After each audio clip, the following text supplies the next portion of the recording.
Bonsoir à toutes les personnes qui arrivent.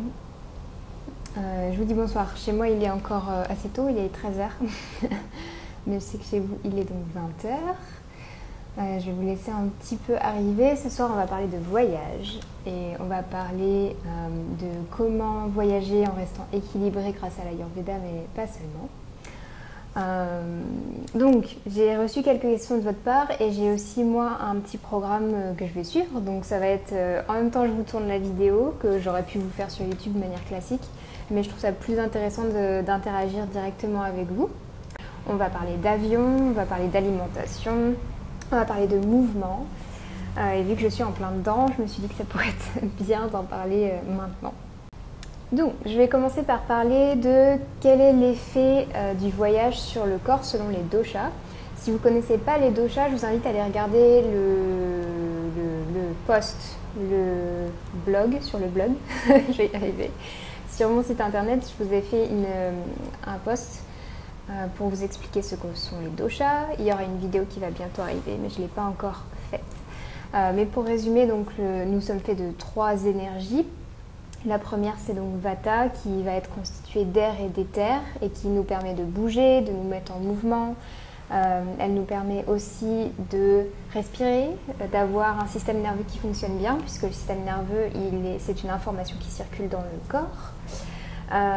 Donc ça, c'est Vata. On va avoir ensuite Pitta, qui est l'énergie de digestion, de transformation dans le corps, qui va permettre de digérer les aliments, mais aussi digérer les informations, digérer les relations. Transformer tout ce qu'on vit de manière générale. Et enfin, on va avoir le dosha Kapha qui a pour fonction, lui, d'apporter de la structure dans le corps, d'apporter du lien. Donc lui, il va être plutôt lourd, il va se correspondre par exemple à nos muscles, à nos os, tout ce qui constitue notre structure physique en fait, si on veut. Donc voilà pour un petit rappel très rapide sur les 3 doshas. Et donc le voyage a tendance à aggraver le dosha Vata puisque c'est un dosha qui est déjà en mouvement, qui est déjà rapide. Donc voilà, Vata est un dosha qui est rapide et en mouvement constant. Ce qui fait que quand il va voyager, particulièrement quand il va faire des voyages rapides comme en avion, ça va potentiellement l'aggraver à chaque fois en réalité. Mais si on a une constitution qui a ce dosha-là, donc le dosha Vata en priorité, donc en dominance, on va pouvoir se sentir un petit peu déséquilibré et ça va se manifester par de la frilosité, par une forme d'instabilité psychologique, une instabilité physique, de la sécheresse de la peau par exemple, de la fatigue, de la constipation aussi qu'on peut avoir pendant les voyages. Donc tout ça, ce sont des aggravations du dosha Vata qui sont liées à la vitesse en fait du voyage en lui-même. À ça va s'ajouter que si on voyage en avion, l'avion voyage très très vite, il voyage en hauteur dans les airs et il est en plus, c'est pas de l'air naturel qu'on respire dans un avion puisque c'est un air artificiel qui est pressurisé, etc. Ce qui va faire que ça va encore plus aggraver Vata que si par exemple on prenait le train ou la voiture. Donc l'avion a particulièrement cette capacité à aggraver Vata. Vous avez dû voir par exemple que vous allez avoir facilement la peau sèche, les yeux secs, tout qui est sec en fait tout simplement, des maux de tête aussi. Les maux de tête sont très liés à Vata. Une autre chose qui aggrave beaucoup Vata, c'est le décalage horaire, bien sûr, puisque à chaque fois qu'on va changer de zone horaire, on va devoir demander au corps de s'adapter. Et ça demande énormément d'énergie au dosha Vata, ce qui fait qu'il va potentiellement se déséquilibrer et on va ressentir beaucoup de fatigue, la notion de jet lag, la douleur à la tête typique de quand on prend l'avion par exemple. Et pour ajouter à tout ça, en général, quand on voyage, ça peut être un peu stressant parce qu'on va être sûr d'être à l'heure, de ne pas avoir oublié certains papiers. Surtout dans la période qu'on vit en ce moment, voyager, c'est pas la chose la plus apaisante qui soit. Quoi qu'il en soit, le stress aggrave aussi Vata. Donc c'est tous ces points-là qui font que Vata va potentiellement être déséquilibré et va s'aggraver. Les qualités qui sont augmentées par le voyage, ça va être le mouvement, bien sûr, la rapidité. Plus on prend quelque chose de rapide, plus ça va être le cas. Le froid et le sec, surtout en avion, puisque comme je vous disais, vu que l'air est renouvelé très très souvent, ça va causer beaucoup de sécheresse dans le corps en général. Et donc l'instabilité, comme je vous le disais, puisqu'on change d'endroit en permanence, et surtout si jamais on a besoin de changer de zone horaire, ça demande une adaptabilité constante. Je voulais vous parler maintenant de, personnellement, qu'est-ce que j'emmène dans mes bagages en fait, pour me permettre de vivre un voyage un peu plus apaisé. Je vais commencer déjà par comment je le prépare. Donc l'idéal, c'est pas toujours possible, mais l'idéal c'est de bien se reposer avant un voyage pour ne pas partir avec de la fatigue accumulée, ne pas partir avec du stress, ce genre de choses-là. Donc on va se préparer en faisant en sorte de bien se reposer avant. On va faire en sorte d'avoir toutes nos affaires prévues, etc. pour ne pas se retrouver dans un stress pas possible le jour du départ par exemple.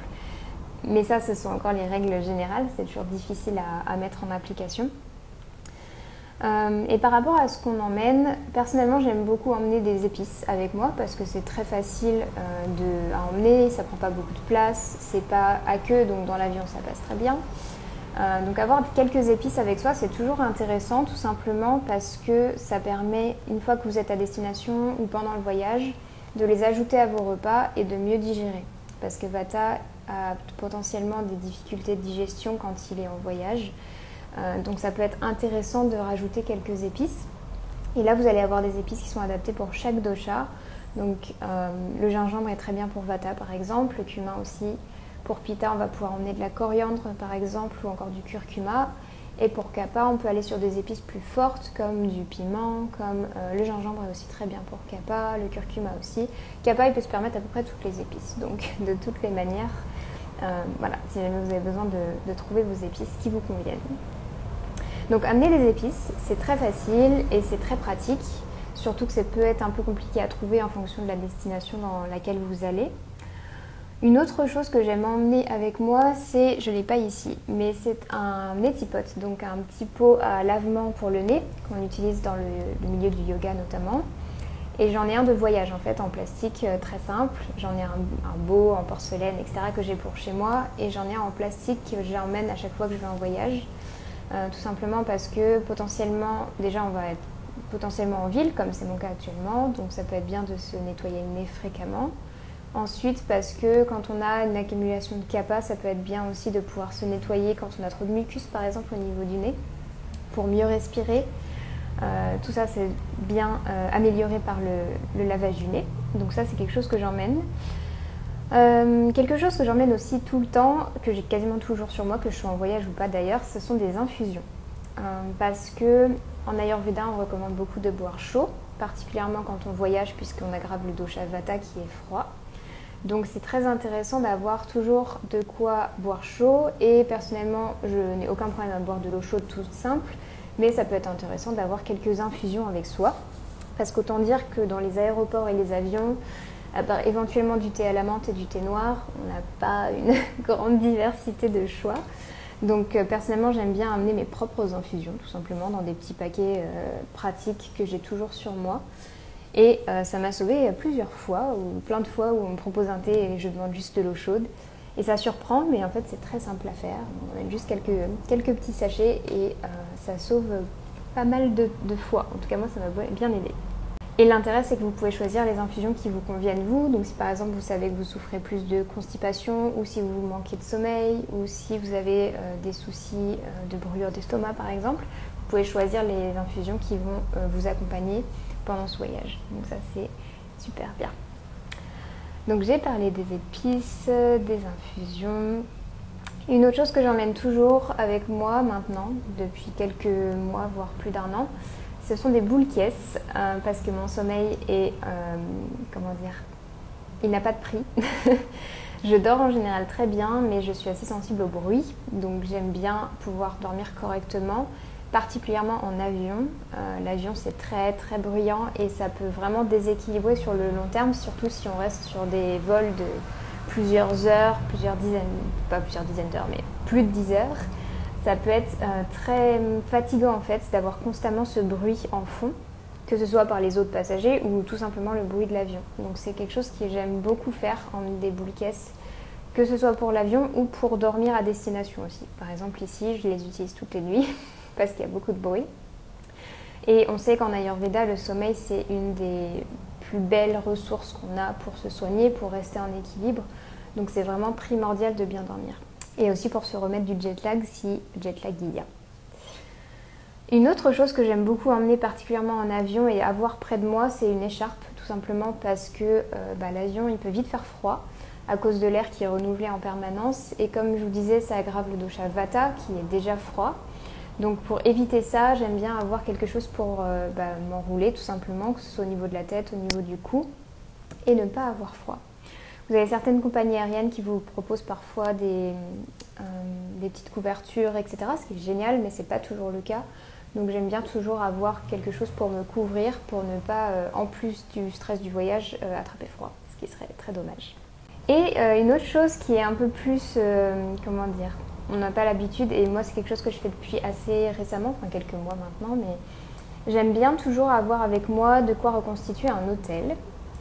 Donc un petit lieu dans la chambre dans laquelle je dors, où je vais avoir par exemple, là, personnellement je ne sais pas si je vais pouvoir vous le montrer, donc c'est derrière moi, donc j'ai mon bol chantant, là j'ai une petite statue qui était déjà là, ça va pas à moi.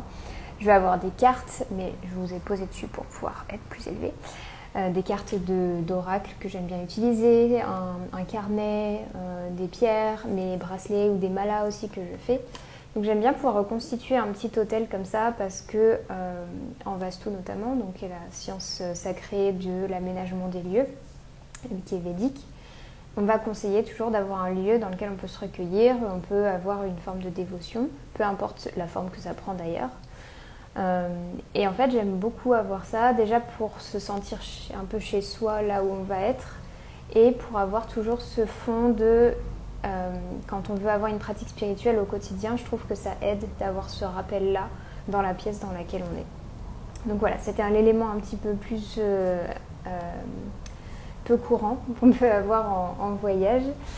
Et une dernière chose dont je ne vous ai pas parlé, que j'amène avec moi, là je ne l'ai pas fait parce que j'étais très chargée déjà et que j'avais pas ce qu'il fallait pour l'emmener, mais ça m'a beaucoup manqué, c'est de l'huile.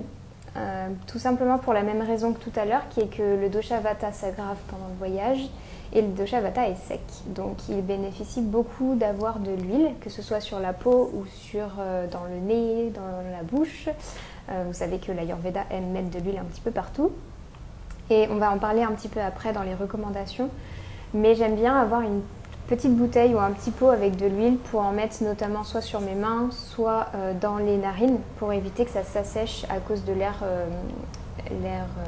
pressurisé de l'avion. Donc voilà pour les choses que j'emmène pour rester équilibrée. Je ne vous parle pas de tout ce que j'emmène qui est assez classique pour voyager, des vêtements, des nécessaires de toilette, etc. Parce que ça paraît évident. Et donc je voulais vous donner quelques conseils pour comment vous préparer, bien être équilibré pendant le voyage. Donc on a parlé du fait de bien se reposer avant le voyage, ne pas partir plein de stress parce que ça, il n'y a rien de pire que d'être déjà stressé avant de commencer à voyager. C'est malheureusement souvent le cas parce qu'on a des vies assez chargées, on a beaucoup de choses à faire, etc. Mais bon, c'est comme ça. Une chose que j'aime beaucoup faire avant de partir, c'est de faire Abhyanga, donc la pratique qui consiste à mettre de l'huile sur la peau, donc sur tout le corps. Déjà parce que j'ai une peau très sèche et en plus parce que ça permet de prévenir les déséquilibres de Vata pendant le voyage. Exactement, donc comme le dit dans le chat, Nasya, c'est l'huile dans le nez. Donc c'est aussi une pratique que je recommande énormément parce que à cause de l'air qui est renouvelé, ça assèche énormément les narines. Et ça peut causer des maux de tête, ça peut causer des soucis dans les oreilles aussi. On va en parler parce que j'ai eu une question là-dessus. Donc huiler le corps, la peau, les narines, faire le bain de bouche à l'huile aussi le matin. Ça peut tout ça aider beaucoup pour limiter les aggravations de Vata tout simplement. Une autre chose que je recommande beaucoup qui est au niveau alimentation, c'est de ne pas trop manger pendant le vol si jamais vous prenez l'avion. Parce que l'avion est assez déséquilibrant comme je le disais et ça peut causer beaucoup de soucis au niveau digestif de trop manger pendant ou juste avant de prendre l'avion. Donc surtout que l'alimentation qui est servie dans l'avion en général c'est une catastrophe nutritive, il n'y a quasiment rien et puis tout est réchauffé au micro-ondes donc il ne reste plus grand chose. Donc si vous avez la possibilité soit d'emmener votre propre nourriture, ça peut être un peu compliqué mais soit ça, soit de manger quelque chose à l'aéroport avant de partir, d'assez léger, d'assez facile à digérer. Donc les choses les plus légères, ça va être des soupes, des porridge, des dalles de lentilles par exemple. Éventuellement, si vous avez un profil pitta et qu'il fait chaud, vous pouvez manger des salades, des fruits. N'hésitez pas à rajouter vos épices dans les plats d'ailleurs, quand vous êtes à l'aéroport. Mais dans tous les cas, évitez de trop manger dans l'avion, avant l'avion, parce qu'après on se sent encore plus décalqué, j'ai envie de dire, quand on arrive, surtout quand il y a un décalage horaire, parce que le souci c'est que le corps il n'a pas encore fait le shift, donc ça peut être très compliqué à gérer. Et notamment l'alcool. L'alcool n'est pas vraiment recommandé particulièrement dans l'avion parce qu'on va déjà avoir tendance à augmenter le côté mobile de Vata et l'alcool augmente cette qualité-là. Quel type d'huile utiliser pour la peau? Alors là, ça va dépendre de votre constitution. Pour Vata et Kapha, on peut recommander l'huile de sésame et pour Pitta, soit l'huile de tournesol, soit l'huile de coco. Ensuite, vous avez aussi l'huile d'amande qui peut correspondre à Vata et Pitta. Et qu'est-ce qu'il y a d'autre? Kapha, vous pouvez même aller jusqu'à l'huile de moutarde qui est très stimulante et très réchauffante. Donc c'est une huile qui est indiquée pour ce dosha-là. Un autre conseil au niveau alimentation, c'est de boire suffisamment. Alors je suis coupable aussi pour ça, j'ai tendance à ne pas boire assez. Et l'avion déshydrate beaucoup, le voyage déshydrate beaucoup, donc c'est intéressant de boire suffisamment, de boire chaud idéalement, ou à température ambiante si jamais vous avez une constitution Pitta ou qui fait déjà très chaud. Ne buvez pas chaud bien sûr, buvez à température ambiante. Mais dans tous les cas, on évite au maximum les glaçons, les boissons glacées, etc. qui déséquilibrent énormément le système. Une autre chose au niveau alimentaire, c'est d'éviter les excitants et tout ce qui va aggraver Vata, donc tout ce qui est trop de café, trop de chocolat, surtout que le chocolat ça peut être lourd à digérer dans l'avion. Tout ça, ça aggrave Vata, donc ça déséquilibre aussi potentiellement le corps, donc c'est mieux d'éviter d'en prendre trop, sauf si vous avez l'habitude d'en consommer régulièrement et que ça ne vous fait rien, particulièrement pour les constitutions Kapha par exemple. En général, ils supportent assez bien le café, ça ne les empêche pas de dormir ou quoi que ce soit. Mais dans l'ensemble, c'est mieux d'éviter. Pour rester toujours dans la digestion, l'alimentation, on va donc parler de digestion et de transit. C'est hyper important de faire attention à son transit quand on voyage parce qu'il peut vite être déséquilibré, notamment par de la constipation, par des ballonnements, des gaz, etc. Si jamais vous allez dans des pays qui ont des climats totalement différents, ça peut aussi beaucoup chambouler. Par exemple, personnellement, je suis au Mexique, dans une partie où il fait très chaud et très humide. Et c'est un climat dans lequel il faut faire attention à ne pas manger en trop grosse quantité parce que quand il fait très chaud à l'extérieur, notre feu digestif a tendance à diminuer. Donc il faut faire attention à ça. Et pour ça, vous avez donc des plantes ayurvédiques qui peuvent être intéressantes, notamment le triphala qui est un mélange de 3 plantes qui est très connu en Ayurveda, qui a l'intérêt d'être tridoshique, donc il convient aux 3 doshas et il va régler beaucoup les soucis de transit, les soucis de digestion. Et il va réguler dans le sens qu'il faut. Donc si jamais il y a des diarrhées, il va réguler la diarrhée. Si jamais il y a des constipations, il va aussi réguler la constipation. C'est ce qui est intéressant avec ce mélange de plantes-là.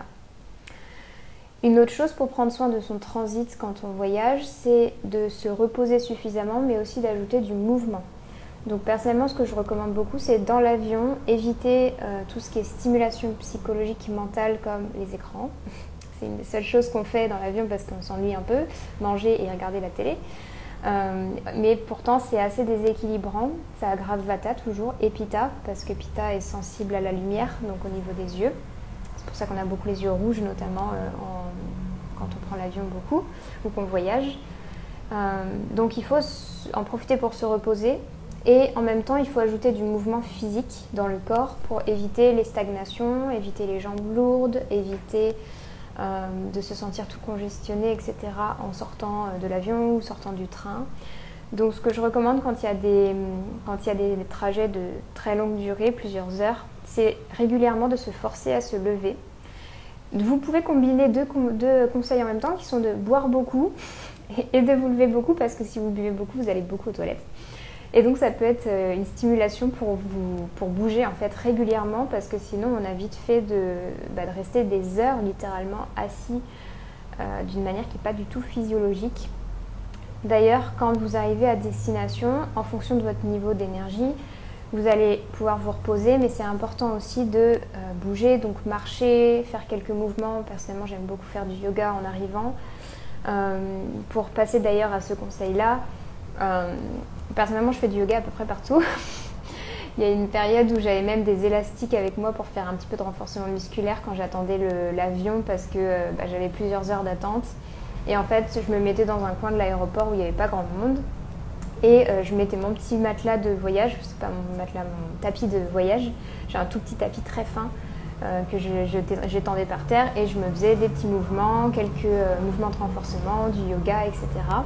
Et ça fait énormément de bien. Déjà, je le faisais avant l'avion, donc ça me permettait de ne pas être complètement congestionnée.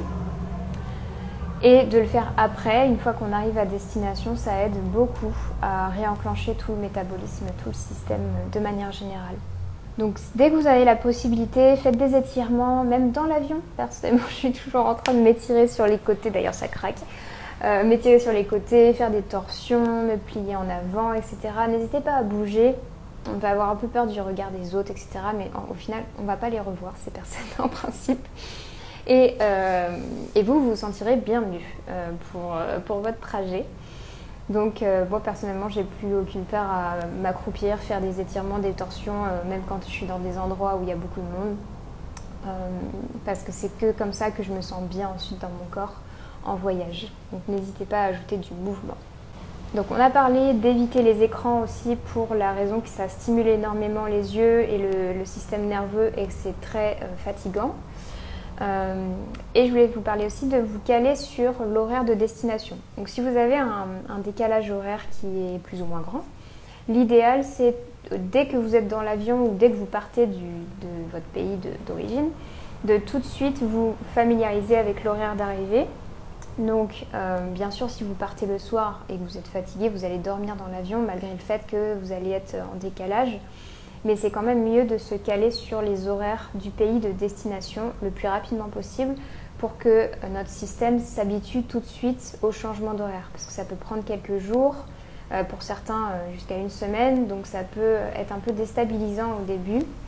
Surtout en fonction du sens dans lequel on va. Moi là ça va parce que j'ai allé vers l'ouest, donc ça fait que, à part que je suis fatiguée le soir, le matin on se réveille super tôt, super plein d'énergie, donc ça peut être super quand on n'a pas l'habitude d'être lève-tôt. Mais quand on va dans l'autre sens, donc vers l'est, c'est beaucoup plus difficile parce qu'on se réveille et il est déjà plus de midi alors que pour nous il est beaucoup moins que ça dans notre tête. Donc ça peut être très intéressant de se caler le plus tôt possible sur la destination d'arrivée et de prendre des temps pour se reposer si besoin, faire des siestes si besoin dans les jours qui suivent le voyage. En Ayurveda, on a tendance à dire qu'on ne recommande pas la sieste, mais il y a des occasions, des cas dans lesquels c'est recommandé. Donc quand on a une aggravation de Vata par exemple, quand on est, pour les personnes âgées, c'est recommandé. Quand on a beaucoup de fatigue, quand on se remet d'un traumatisme physique ou psychologique, c'est intéressant. Personnellement, je faisais des siestes tous les jours quand j'étais en faculté de médecine pour me reposer au niveau mental. Donc les siestes sont déconseillées de manière générale en Ayurveda, mais il y a des cas dans lesquels c'est vraiment conseillé. Et si jamais on a un décalage horaire et qu'on a passé des heures dans un avion, c'est conseillé de se reposer ensuite, pas 2 heures dans la journée, mais prendre 20 minutes pour se reposer, c'est très très conseillé. Je voulais vous parler de musique parce que je vous parle beaucoup d'hygiène émotionnelle sur ce compte et sur YouTube, etc. Et la musique fait partie de l'hygiène émotionnelle. Elle a un effet sur le psychique qui est assez intéressant.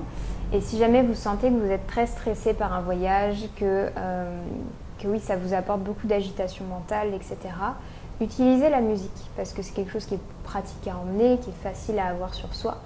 Et ça peut permettre de faire redescendre le stress, de faire redescendre la pression assez rapidement. Et c'est vraiment très très intéressant.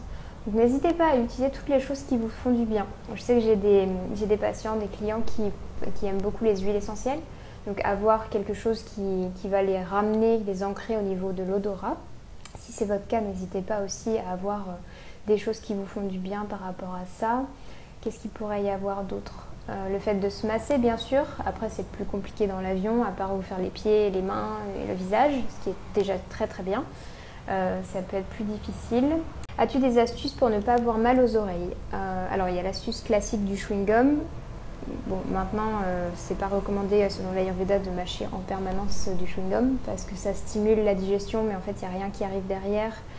En plus, la plupart des chewing-gums sont clairement très chimiques, donc c'est pas recommandé. Maintenant, c'est vrai que ça peut fonctionner pour certaines personnes.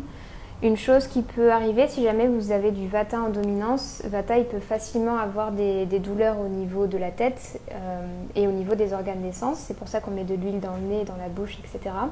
Et l'Ayurveda met aussi de l'huile dans les oreilles. Donc c'est aussi possible de prendre quelques gouttes avec un coton-tige par exemple et de mettre un tout petit peu d'huile dans le conduit auditif, dans les deux. Et ça peut apaiser un petit peu Vata à ce niveau-là. Mais si vous avez mal aux oreilles, vraiment mal aux oreilles pendant l'avion, c'est qu'il y a déjà un petit déséquilibre qui est présent. Donc soit de l'inflammation, soit qui est Vata qui est aggravé à ce niveau-là. Donc ça pourrait être bien de voir en amont qu'est-ce qui peut se passer, pourquoi vous avez ce déséquilibre-là. Et bien sûr, vous pouvez vous déboucher les oreilles régulièrement quand vous sentez que la pression commence à augmenter. Vous bouchez le nez et comment décrire ça ? Vous soufflez sans souffler l'air en fait, donc ça va vous aider à déboucher vos oreilles et vous le faites assez régulièrement pour pas qu'il y ait suffisamment de pression pour que ça vous fasse du mal. Donc c'est les seuls conseils que j'aurais par rapport à ça. Tout à l'heure on a parlé des boules caisses, mais il y a une autre chose que certaines personnes utilisent, personnellement j'en ai pas donc je n'utilise pas ça, mais des casques anti-bruit. Donc c'est des casques audio classiques mais qui annulent tous les bruits qu'il y a autour de vous, donc ça peut être très utile pour apaiser un petit peu le brouhaha ambiant. Alors ensuite sur l'alimentation, donc comment accompagner le changement d'alimentation et comment adapter son alimentation en voyage lorsque la nourriture locale est en opposition complète à nos principes. Donc j'imagine que c'est ça la suite. Alors comment accompagner le changement d'alimentation? Il va falloir faire attention au climat dans lequel vous allez être. Comme je le disais, par exemple je suis dans un climat chaud et humide, donc il faut que je fasse attention à ne pas manger de choses trop lourdes, trop chauffantes, etc. Et une chose que je peux que vous recommander de toute manière, c'est de manger local dans la zone où vous êtes. C'est-à-dire que si vous avez l'habitude de vivre dans un pays froid et que vous vous retrouvez dans un pays chaud, oui, ça peut être réconfortant d'avoir des aliments de chez vous, mais dans l'ensemble, ils ne sont pas adaptés en fait à une alimentation qui est sous les tropiques par exemple. Donc c'est bien de se familiariser avec la nourriture locale pour comprendre comment ça va pouvoir vous rééquilibrer. Parce que la nature est pas bête, et les cultures, les gens non plus, ils vont en général manger des choses qui ont tendance à apaiser le climat dans lequel ils sont. Ça, c'est en supposant qu'ils ne mangent pas n'importe quoi, c'est aussi possible, mais dans l'ensemble, par exemple au Mexique, je ne vais pas avoir des céréales comme du sarrasin ou beaucoup d'avoine, ce genre de choses, qui sont des céréales pour le sarrasin qui est chauffante. Mais j'ai beaucoup de maïs et beaucoup de riz qui sont des céréales refroidissantes. Donc ça c'est intéressant à considérer. Par exemple je ne consomme pas beaucoup de sésame ici parce qu'il fait très chaud et le sésame est chauffant.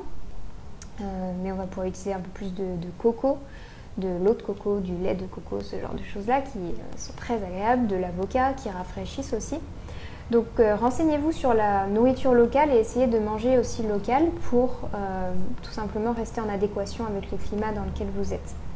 Maintenant, la question de le fait que la nourriture locale ne soit pas appropriée à vous, donc je pense que c'est une question par rapport au végétarisme ou au bio, ce genre de choses. Bien sûr, c'est intéressant de se renseigner avant d'aller dans une destination. Est-ce que je vais pouvoir manger selon mes valeurs? Oui ou non? Et peut-être de choisir sa destination en fonction de ça. Il y a des endroits dans le monde où c'est juste impossible d'être végétarien, végétalien par exemple. Personnellement je suis végétarienne mais je mange des produits animaux. Donc ici au Mexique j'ai aucun souci à être végétarienne. Mais c'est vrai que la nourriture locale c'est quand même beaucoup de viande à la base. J'ai la chance d'être dans une ville dans laquelle il y a beaucoup de possibilités pour moi de manger. Mais c'est pas toujours le cas. Voilà. Et par rapport toujours à là où je suis actuellement, je suis au Mexique. Et le bio, c'est pas trop ça. Donc, surtout que voilà, il y a les supermarchés, c'est assez compliqué de savoir d'où viennent les aliments. Donc, je ne peux pas faire grand-chose contre ça. Je pense que je vais tester d'autres endroits, d'autres supermarchés, d'autres marchés. Je suis allée au marché local notamment, mais là, la provenance, c'est même pas la peine d'essayer de demander. À la limite, ils ne sauront même pas. Donc j'ai un peu lâché prise là-dessus. Et c'est un peu le conseil que je peux donner, c'est que si vous avez choisi d'aller voyager dans un pays, c'est que vous avez des intérêts à aller dans ce pays-là. Donc, si l'alimentation n'est clairement pas cet intérêt-là, quelles sont les autres choses que va vous apporter ce pays? Et en attendant, la nourriture, on fait de son mieux. Ça ne veut pas dire qu'on mange n'importe quoi. on va pas aller dans un extrême opposé, mais on fait de son mieux et on s'adapte. Voilà, moi je mange pas bio quand je suis ici, malheureusement, j'aimerais, mais j'ai très très peu d'options dans bio. Et c'est comme ça.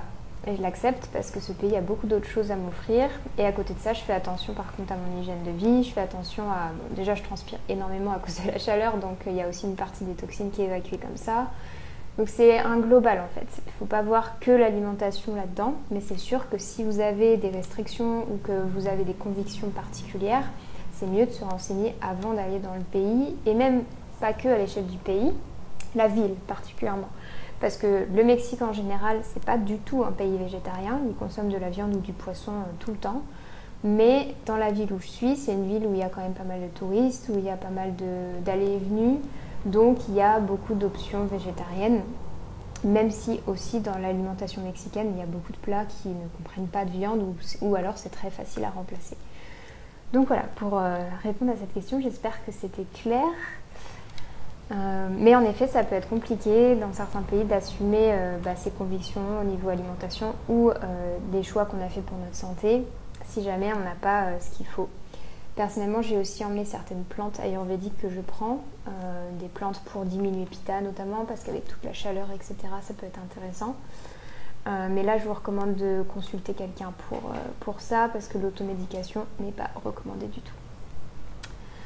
Voilà pour la question de l'alimentation. Et j'avais une dernière question qui était comment mieux dormir dans l'avion. Alors là, je pense que j'ai répondu. Avoir quelque chose pour vous maintenir au chaud et ne pas avoir super froid. Je sais que certains aiment bien emmener des chaussettes. Il y avait une compagnie aérienne en réalité qui proposait des chaussettes dans leur kit de voyage. Donc il y avait une couverture, un coussin, un petit masque pour les yeux et des chaussettes. Ce qui était très agréable parce qu'en effet dans l'avion il peut vite faire froid. Donc n'hésitez pas, si vous savez que vous êtes frileux, à emmener ce qu'il faut pour vous couvrir. Le petit coussin gonflable est toujours le bienvenu dans les valises parce que il n'y en a pas forcément et ça peut vraiment aider à mieux dormir. Les boules caisses, parce que le bruit, personnellement je ne peux pas dormir avec autant de bruit, donc j'ai vraiment besoin que ce soit atténué. Donc les boules caisses c'est un indispensable pour moi. Pour certaines personnes, c'est plutôt la lumière qui va les gêner. Donc là, avoir un masque pour les yeux, ça aide énormément. C'est des basiques, mais bon, ça fonctionne bien. Et après, n'hésitez pas à prendre des tisanes pour vous aider à dormir. Donc des tisanes avec de la lavande, avec de l'avoine, avec de la valériane. Vous avez aussi l'ashwagandha qui peut être recommandé en Ayurveda pour apaiser Vata, donc pour aider à dormir aussi. La brahmi, donc des plantes comme ça. Pareil, je vous recommande de consulter quelqu'un si vous voulez avoir des conseils par rapport à des plantes. Mais voilà, pour mieux dormir dans l'avion. Quoi d'autre? Faites en sorte d'avoir de la place. Et ça, c'est pas toujours possible. Personnellement, quand je vois que l'avion est plein et à chaque fois que j'ai la possibilité, je vais faire en sorte d'aller dans des sièges où il y a plusieurs sièges les uns à côté des autres pour pouvoir dormir allongé.